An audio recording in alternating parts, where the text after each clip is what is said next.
নমস্কার বন্ধুরা, মানবীর রান্নাঘরে আপনাদের সবাইকে স্বাগত জানাই। আমি আজকে একটা খুব হেলদি রেসিপি নিয়ে চলে এসেছি, সজনে শাকের চচ্চড়ি। সজনে শাক প্রচণ্ড উপকারী, আমরা সবাই জানি। ডায়াবেটিস, কোলেস্টেরল, হাই প্রেশার সব কিছুর জন্যেই এটা খুব ভালো।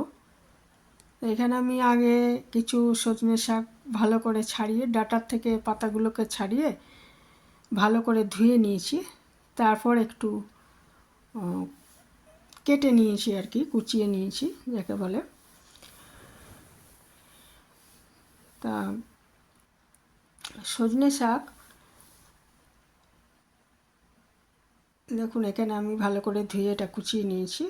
তারপরে এদিকে আমি একটা আলু আর একটা গাজর ছোট টুকরো করে কেটে রেখেছি। কড়াইতে তেলের মধ্যে একটু তেল নিয়ে আমি একটু বড়ি ভেজে নিচ্ছি, বিউলির ডালের বড়ি। বড়িটা ভেজে আগে রেখে দেব।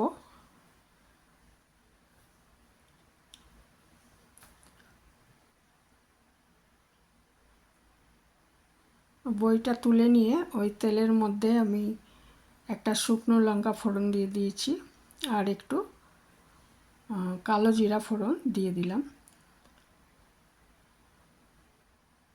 দিয়ে এর মধ্যে আলু আর গাজরটা দিয়ে একটু ভেজে নিচ্ছি। মিশিয়ে দিচ্ছি একটু হলুদ আর একটু নুন। শাকে কিন্তু অনেক সময় নুন বেশি হয়ে যায়, কারণ শাক রান্না করার পর অনেক কমে যায়, কাজে সেই বুঝে নুনটা দিতে হবে। ইচ্ছে করলে এর মধ্যে খুব সামান্য মিষ্টি দিতে পারেন।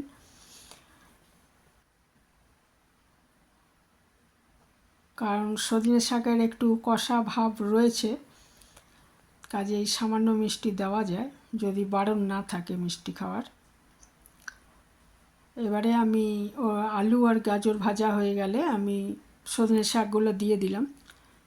দিয়ে আমি নুনটা আগেই দিয়েছি, আর নুন দিলাম না ওই জন্য। দিয়ে এটা ভালো করে নাড়াচাড়া করে ঢেকে আমি 4-5 মিনিট 5 এটা ঢেকে রান্না করে নেব। ঢেকে রান্না করলেই হবে কি, আঁচটা একটু মিডিয়ামে রাখবো, এর থেকে জল ছেড়ে যাবে। সেই জলেই শাকটাও সেদ্ধ হয়ে যাবে, এবং যদি শাকটাও সেদ্ধ হয়ে যাবে আর ওইদিকে আপনার যেটা গাজর আর আলু সেটাও সেদ্ধ হয়ে যাবে। আর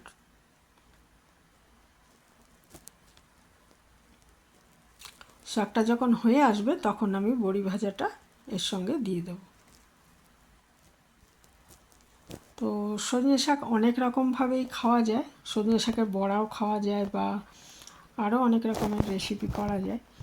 তবে এটা মানে বড়া খাওয়ার থেকেও এই রেসিপিটা একটু হেলদি বেশি। বড়াটাও ইচ্ছা আছে হয়তো একদিন দেখাবো। বড়া যেভাবে করি আমরা সেইভাবেই করা যায়।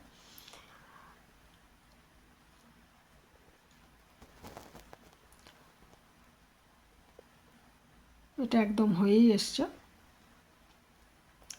এরপরে এর মধ্যে বড়ি ভাজাটা দিয়ে দিলাম, দিয়ে আর একটু ঢেকে আরও 2-3 মিনিট রান্না করে নেব। যদি প্রয়োজন হয় তাহলে একটু জলের ঝিমকা দেবেন, না হলে জল দেওয়ার প্রয়োজন নেই, এতেই সেদ্ধ হয়ে যাবে। বড়ি ভাজাটাও এর মধ্যে সেদ্ধ হয়ে যাবে। একদমই রেডি হয়ে গেছে শাকটা। গরম ভাতের সঙ্গে বেশ ভালোই লাগে খেতে। আর সবচেয়ে বড় কথা, এটা এর উপকার মানে প্রচুর উপকার রয়েছে।